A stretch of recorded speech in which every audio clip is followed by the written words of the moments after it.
mikro levelda, mikro darajada bizga umuman mana shu Instagram bo'lsin, boshqa bo'lsin, jamiyat ham bosadi bizga. Bittasi bor misol uchun, "Aka, turishingiz necha pul?" deydi. Savollar ahvolni qarang. Keyin u javob berayotgan ham, "Endi mana ko'ynagim $300, soatim bilmadim $2000 bo'lsa kerak" deb boshlab qoladi. Mana shunaqa o'zi javob berish savolda o'zi noto'g'ri. Ikkinchisi unga javob berayotgan, uni tomosha qilish ham gunohda ham nolab qarasa, ya'ni juda endi men ko'rganman.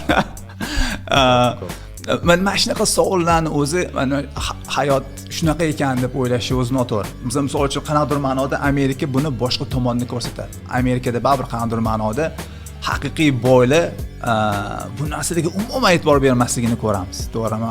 Ya'ni mana Bethesda, misol uchun Arlington dedingiz, Marylandda Arlingtonga eng yaqin bo'lgan joyi Bethesda mahallasi hisoblanadi, to'g'rimi? Yursiz, bironta Lambo ko'rmaysiz. Uyim misol uchun 3 millionlik uy bo'lishi mumkin, tashqarida Prius turadi misol uchun. Highlander turadi, Toyota'lar, to'g'rimi?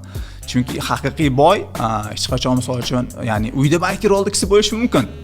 Ya'ni aybi yo'q, ya'ni pul bo'lgandan keyin oladi, lekin asosiy e'tibor unda bo'lmaydi va umuman hayot tarzi ham o'ta sodda bo'ladi aksariyatini.